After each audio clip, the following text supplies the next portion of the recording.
All right, so I'm here in the Red Rocks area of Las Vegas, and we're getting ready to head out on the road and trail for the next couple of days with the new Pirelli Scorpion XTM.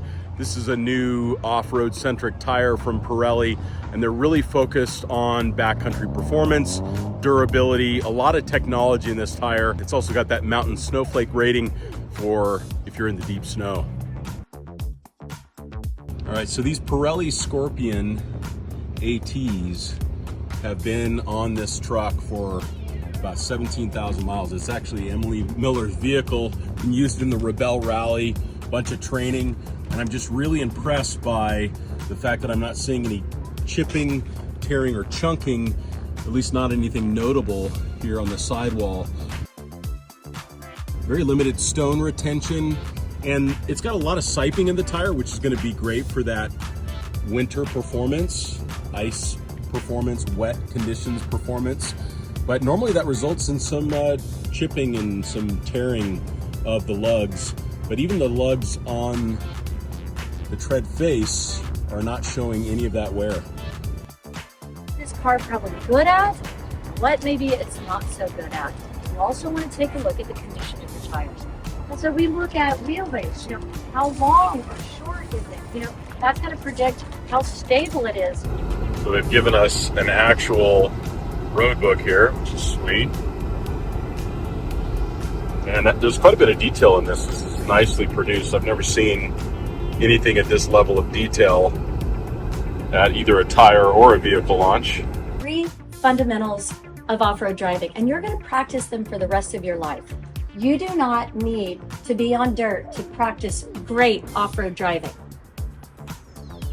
People say, Emily, how fast should I be driving? You're going to want to get on the radio and ask us, should I be driving 20 or 30?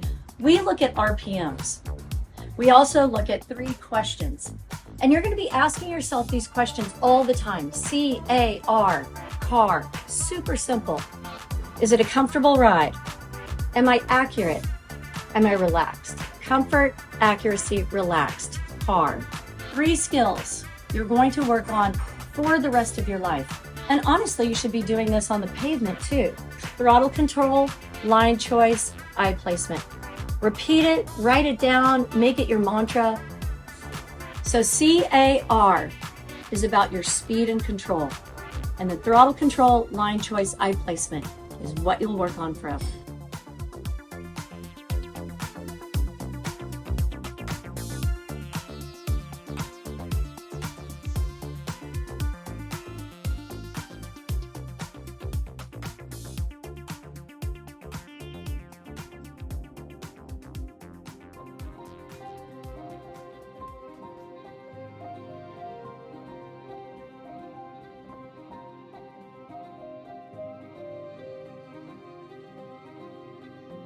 Off-road driving is all about traction and states of traction.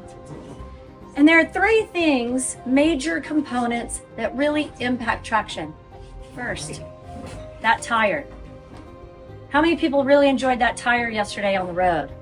Oh gosh, incredible. It's a great off-road tire.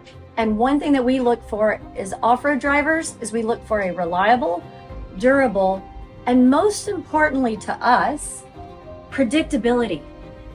That the tire is going to do what we ask it to do. And that's one thing, we'll talk about it later, but one thing we love is that nice stiff tread block that really bites and doesn't get pushed around. It's not squishy and squirmy. It's very predictable. Then there's the vehicle. The systems of the vehicle, how well it's prepared, but also the different types of systems that vehicle may have, from traction control, stability control, 4-wheel drive systems, especially the 4-wheel drive systems, very important. And then there's the driver.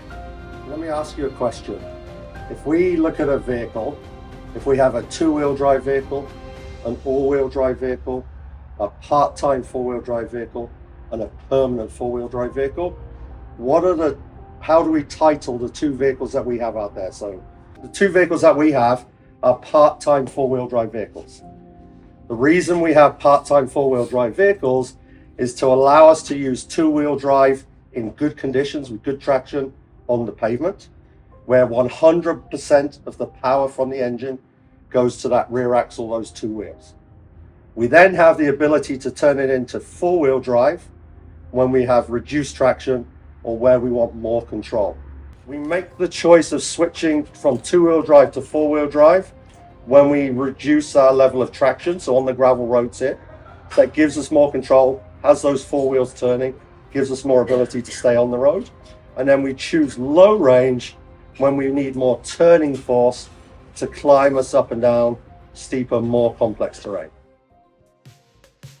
We're taking an active role as drivers today in all that we're doing. So we're going to get that good steering position, seating position, and be able to dynamically really be involved in putting the car where we want it to. And that's part of feeling the tire perform for us.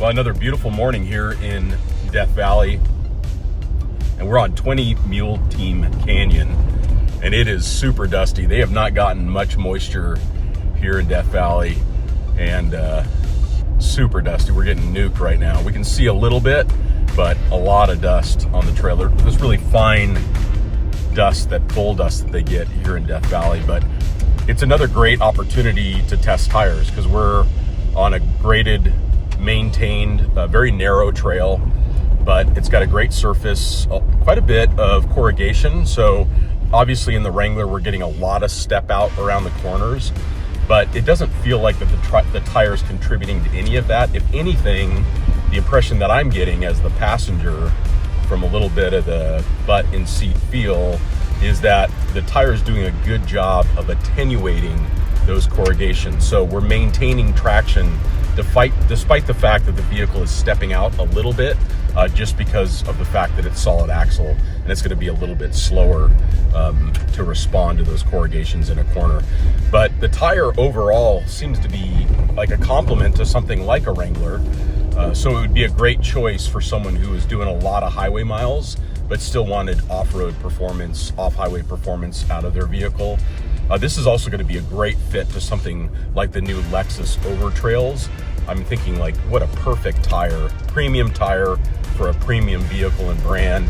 And because these new Overtrail packages have locking differentials, and in the case of the 700H, you have triple locking diffs, having a more aggressive all-terrain than's fitted from the factory with a more robust shoulder and a more robust outer lug pattern, I think would just be an advantage to a vehicle like that. But then it would still be quiet when you're driving it daily and you want that a little bit more refinement that you get from a Lexus. Here we go, Scott, you're clear.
All right, so I'm at the Pirelli event here in Nevada and in California, and I am with an absolute legend here, Emily Miller, and she is gonna crush it right now in this hot lap.